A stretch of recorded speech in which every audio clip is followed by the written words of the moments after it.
తాకట్లో ఉన్న మీ బంగారాన్ని విడిపించి ఆ రోజు ఆన్లైన్ రేటుకి కొంటాం. Sharma gold company. నమస్కారం, వెల్కమ్ టు సుమన్ టీవీ. నేను గీతాంజలి. ప్రస్తుతం మనతో పాటు ప్రముఖ జ్యోతిష్యులు, ఆధ్యాత్మికవేత్త మారెళ్ల రవిశాస్త్రి గురువు గారు ఉన్నారండి.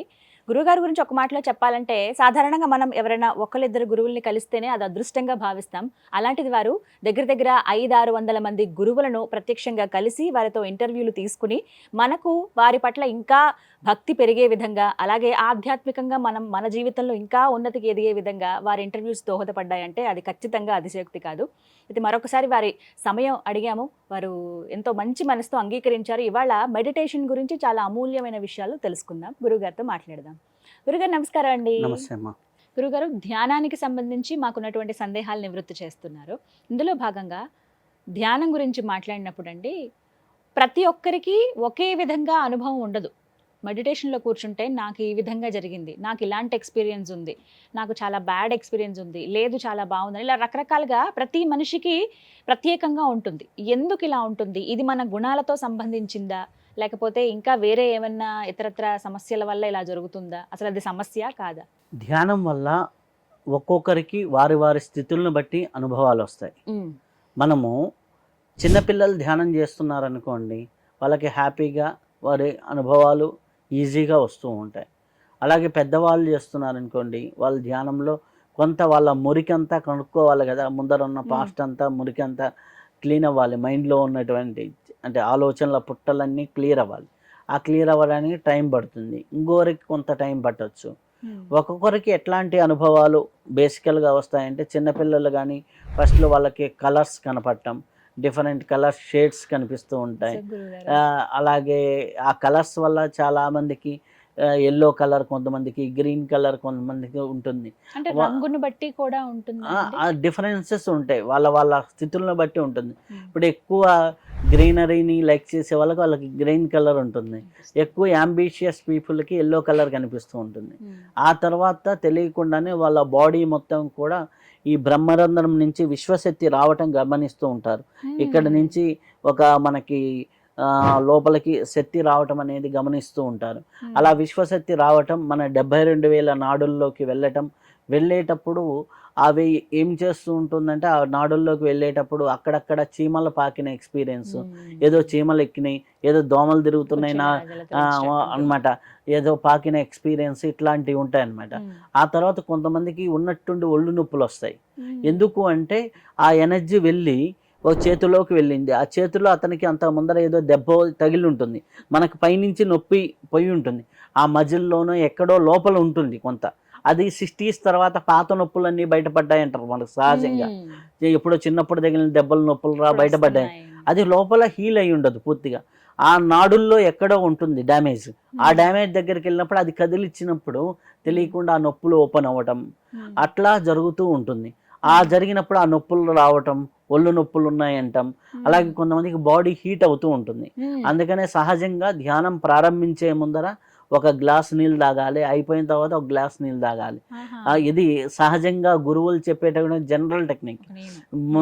అంటే ముందర వీలైనన్ని వాటర్ తాగి తర్వాత కూడా వీలైనన్ని వాటర్ తాగితే, ఎందుకంటే ఆ హీట్ని బ్యాలెన్స్ చేస్తుంది. ఎప్పుడైతే అలా ఒక్కొక్క అనుభూతి వస్తూ ఉంటుందో, అలా వచ్చిన తర్వాత ఇంకా ముందుకు వెళ్తూ ఉంటే వాళ్ళకి కొన్ని పిక్చర్స్ కనిపిస్తూ ఉంటాయి, కొన్ని ప్రకృతి విజువల్స్ కనిపిస్తూ ఉంటాయి. ఆ తర్వాత ఇంకా ఇంకా ఇంకా ముందుకెళ్తే వాళ్ళ ఇష్ట దైవాలు కనిపించవచ్చు, వాళ్ళ ఫ్రెండ్స్ కనిపించవచ్చు, వాళ్ళకి ఇష్టమైన మనుషులు కనిపించవచ్చు, సోల్స్ కనిపించవచ్చు. ఇలా ఇలా ఇలా జరుగుతూ ఉంటాయి. అలాగే ఇంకా ఇంకా ముందుకెళ్తే వీళ్ళ బాడీ నుంచి సూక్ష్మ శరీరం బయటికి విడుదలవ్వటం, ఆస్ట్రల్ ట్రావెల్ ఎక్స్పీరియన్సెస్. ఆస్ట్రల్ ట్రావెల్లో వాళ్ళు ఇక్కడే కూర్చొని ఉంటారు, ఎక్కడికో వెళ్తూ ఉంటారు. దీనికి మంచి ఎగ్జాంపుల్ చెప్పాలంటే, మనం కళలో ఇక్కడే పండుకొని ఉంటాం, మనల్ని మనం చూసుకుంటుంటాం, మనల్ని మనం ఎక్కడో పోయి డ్యాన్స్ చేసినట్టు ఉంటుంది, మనం ఎక్కడో పోయి ఉంటుంది. కానీ ఉదయానికి లేవంగానే అనుభూతులు బాడీలో ఉంటాయి. అంటే వాడు ఏదైనా గిచ్చో కొట్టో ఉంటే ఆ అనుభూతులు, నన్ను కొట్టాడనే ఫీలింగ్స్ మన బాడీలో ఉంటాయి. కానీ ఆ అనుభూతులు అట్లాంటి ఆస్ట్రల్ ట్రావెల్ ఎక్స్పీరియన్సెస్ ఉండొచ్చు. ఆ ట్రావెలింగ్ ఎక్స్పీరియన్సెస్ కొన్ని వస్తాయి. అవి ఫస్ట్ టైం మన బాడీ నుంచి ఆ సూక్ష్మ శరీరం రిలీజ్ అయినప్పుడు మన బాడీలో నుంచి మనమే బయటికి రాగానే అదొక భయం వేస్తుంది. ఫస్ట్ టైం అంటే బాడీలో నుంచి మనకి ఆ సూక్ష్మ శరీరానికి మధ్యలో సిల్వర్ కార్డ్ అనే కనెక్షన్ ఉంటుంది. ఆ సిల్వర్ కార్డ్ అనే కనెక్షన్ ద్వారా డేటా ట్రాన్స్ఫర్ అవుతూ ఉంటుంది అనమాట. ఆ కనెక్షన్ కట్ అయితే మరణం. ఆ కనెక్షన్తోనే మనం సర్వైవ్ అవుతూ ఉంటాను. సో ఆ సూక్ష్మ శరీరం ఎక్స్పీరియన్సెస్ ఉంటాయి. ఆ సూక్ష్మ శరీరం ఎక్స్పీరియన్స్ తర్వాత ఆటోమేటిక్గా అవి మనం ఇష్టం ఉన్న ప్లేసెస్కి వెళ్తారు. కొంతమంది అయితే ఇంకా ఇక్కడ కూర్చొని వాళ్ళ సూక్ష్మ శరీరంలో గ్రౌండ్ ఫ్లోర్లో ఏముంది, పైన ఎక్కడ ఉంది, ఇట్లా అనుభవాలు చెప్పే వాళ్ళు ఉంటారు. ఏ కలర్ డ్రెస్సులు వేసుకున్నారు అట్లా అని. అవన్నీ చెప్పొచ్చు. ఇప్పుడు ఎందుకు మనకి ఇప్పుడు చిన్నపిల్లలకి థర్డ్ ఐ అనేది ఒకటి యాక్టివేట్ అయితే థర్డ్ ఐ యాక్టివేషన్ ఈజీ వాళ్ళకి. అది యాక్టివేట్ అయితే కళ్ళకు గంతలు పట్టుకొని చదివే పిల్లలు ఈ రోజు మీడియాకి వచ్చి చదువుతున్నారు కదా, ఎదురుగుండా వారు ఎలా ఉన్నారు, వాళ్ళు ఏ కలర్ డ్రెస్ వేసుకున్నారు అన్నీ చెప్పేస్తున్నారు కదా. ఇప్పుడు అది పెద్దవాళ్ళు అంటే ఏదో సంపాదన కోసం మాయ చేస్తున్నారు. చిన్నపిల్లలు ఇప్పుడు అందరు చేసేస్తున్నారు కదా. అదంతా కూడా పాసిబుల్ ఉంది కదా. సో అది అంతా కూడా మనకి ఇవన్నీ కూడా భగవంతుడిచ్చిన వరాలు మానవుడు. ఇప్పుడు మొదట మన ప్రశ్నలో భాగంగానే ఒక్కొక్క వ్యక్తికి భిన్నంగా ఉండడానికి కారణం ఏంటి? ఇప్పుడు విజ్ఞానం అన్నప్పుడు అందరికీ ఒకేలాగా కనిపించాలి, అందరికీ విశ్వమే కనపడాలి, అందరికీ ఒకే రంగు కనపడాలి, కానీ వేరే విధంగా ఎందుకు కనపడుతున్నాయి? ఇప్పుడు అదే మన స్థితులు కూడా ఇంపార్టెంట్. సత్వగుణంలో ఉన్నవారు ఉన్నారు అనుకోండి, వాళ్ళకి హ్యాపీగా బాగా కనిపిస్తుంది, నీట్గా. వాళ్ళు మొదటి నుంచి మనకి ఆహార నియమాలు నీట్గా పాటించేవారు. ఎందుకు ఆహారానికి ధ్యానానికి సంబంధం ఏంటంటే యద్ధన్నం తద్మనః. నువ్వు ఏదైతే ఆహారం తీసుకుంటావో దాంట్లో 6వ వంతు నీ మనసుగా అవుతుంది అని చెబుతారు. ఇప్పుడు నీ ఆహారం, అందుకని పూర్వకాలంలో ఇంట్లో వంట చేసే మనిషి అంత ఇంపార్టెంట్. స్త్రీని వంట మనిషిగా కాదు పెట్టింది, వంట చేసేటప్పుడు ఇంట్లో వాళ్ళ ఆరోగ్యాన్ని మొత్తాన్ని సరిచేసే డాక్టర్ స్త్రీ. వంటగదే మనకి వైద్యశాల. ఓకే, ఇప్పుడు ఇంట్లో పిల్లవాడికి దగ్గు ఎక్కువ వచ్చింది, కొద్దిగా మిరియాలు చారు పెడుతుందమ్మా, తగ్గిపోతుంది మరుసటి రోజుకి. కొద్దిగా ఉంది ఇంట్లో ఎవరికన్నా ఎక్కువ గ్యాస్ట్రిక్ ఇట్లా ఫామ్ అయింది, వంటల్లో జీలకర్ర ఎక్కువ వేస్తుంది, అయిపోయా. వాము జీలకర్ర ఇవి ఎక్కువ వేసారనుకోండి అయిపోతుంది. ఇంట్లో ఇప్పుడు చూడండి, షుగర్ కొద్దిగా కనిపించిన వాళ్ళకి దాల్చిన చెక్క ఇవన్నీ వాడితే షుగర్ రిలేటెడ్ ఇష్యూస్ పోతాయి. ఎవరికన్నా కఫం ఎక్కువ ఉంది దాని తాలూకు వాడతారు. అలాగే ఇప్పుడు పాలల్లో పసుపు వేసిస్తే జలుబు పోతుంది. ఇట్లాంటివన్నీ కూడా ఇంట్లో వంటశాల నుంచే సెట్ చేసుకుంటూ వస్తారు. అలా స్త్రీ చేసే వైద్యం. అలాగే మనకి అక్కడ ఎవరైతే వంట చేస్తున్నారో వాళ్ళ మైండ్ 100% వంట మీద ఉంటుంది. యద్దన్నం తద్మనః. అన్నం నువ్వేం తింటావు, అదే నువ్వు సాత్వికమైన ఫుడ్ తిన్నావు అనుకోండి దాంట్లో నుంచి వస్తుంది. ఇప్పుడు చూడండి, మనం పెస్టిసైడ్స్ ఉన్నాయి.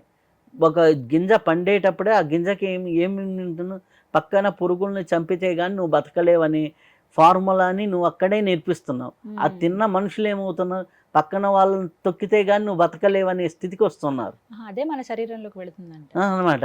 అలాగే పూర్వకాలం సేంద్రీయ వ్యవసాయంలో ఏంటి, పక్కన పురుగులు కూడా నీకు సహకరిస్తాయి అనేది, పక్కన ప్రతి ఒక్కడు నీకు సహకారం అందిస్తాడు అని నేచర్లో ఉన్నారు. అప్పుడు కల్చర్ అంతా ఎలా ఉంది, తెలియకుండానే అందరూ కూడా ఒకరికొకరు సహాయం చేసుకుంటూ బతికేవాళ్ళు. ఇప్పుడేంది, పక్కన వాడిని ఎక్కడ డామినేట్ చేద్దామా, ఎక్కడ ఇది అవుదామా అనే స్థితి ఉంటుంది. చూడండి, అన్నానికి అన్నమాట. ఒకరి ఇంట్లో ఒక తల్లి హ్యాపీగా నా పిల్లలు బాగా మాట వింటున్నారు, నా భర్త బాగా మాట వింటున్నాడు, అంతా పద్ధతిగా ఉన్నాం అనే భావంతో వంట చేశారనుకోండి, ఆ ఇంట్లో ఉన్న వాళ్ళంతా హ్యాపీగా ఉంటారు. అదే లేదు, ఈమె ఏదో సీరియల్ చూసుకుంటూ ఆ సీరియల్ ఎట్టయిందంటే వచ్చిన భర్త కూడా, తిన్న భర్త కూడా అట్నే ఉంటాడు. అంటే గుణాలను బట్టే ఉంటుంది అన్నమాట. ఆ అన్నం బట్టి గుణం వస్తుంది, గుణమును బట్టి వారి మైండ్ సెట్ అనేది ఉంటుంది. ఆ మైండ్ సెట్ని బట్టి ధ్యానం చేసేటప్పుడు వారి అనుభవాలు మారుతూ ఉంటాయి. ఇప్పుడు మంచిగా స్కూల్లో 60 మంది పిల్లలు ఉంటారు, 60 మందికి ఒకే మార్కులు రావే, రావు ఖచ్చితంగా. అలాగే ధ్యానంలో ఒకే అనుభవాలు అందరికీ రావు, సింపుల్ అనమాట. ఒక ఇంట్లో ఉండే వాళ్ళకి ఒకే లక్షణాలు ఎట్లాగైతే ఉండవో అలాగే 60 మందికి ఒకే లక్షణాలు ఉండవు అనమాట. ఒక 100 మంది ధ్యానం చేస్తే ఎవరైతే సాత్వికంగా ఉన్నారో, ఎవరైతే లైట్ వైబ్రేషన్తో ఉన్నారో అప్పుడు బాగుంటుంది. ఇప్పుడు నీళ్లు ఉన్నాయి, 100 పాత్రల్లో నీళ్లు పెట్టాం, ఏ పాత్రలో పిక్చర్ బాగా కనిపిస్తుంది అంటే ఎక్కడ నీళ్ళు అలజడి లేకుండా ఉంటే స్థిరంగా ఉంటే అక్కడ పిక్చర్ కనిపిస్తుంది. 100 పాత్రలు ఒకేలాగా ఉన్నాయి, అన్ని ఒకే గిన్నెలు ఒకే నీళ్లు, కానీ కొన్ని కదులుతూ కొన్ని ఉంటే ఆ జిగ్జాగ్లో పిక్చర్ కనిపించదు. ఎవరి మైండ్ అయితే ప్లెయిన్గా స్వచ్ఛంగా లో వైబ్రేషన్తో అంటే ఎక్కువ గడబడి లేకుండా ఉంటుందో వాళ్ళకి తొందరగా అనుభవాలు వస్తాయి. వాళ్ళ అనుభవాలు చాలా ప్యూరిటీగా చాలా బాగుంటాయి. లేదు అంటే వాళ్ళ స్థితులను బట్టి మారిపోతూ ఉంటాయి. రైట్, చాలా చక్కగా వివరించారు గురుగారు, ధన్యవాదాలండి. ధన్యవాదాలు.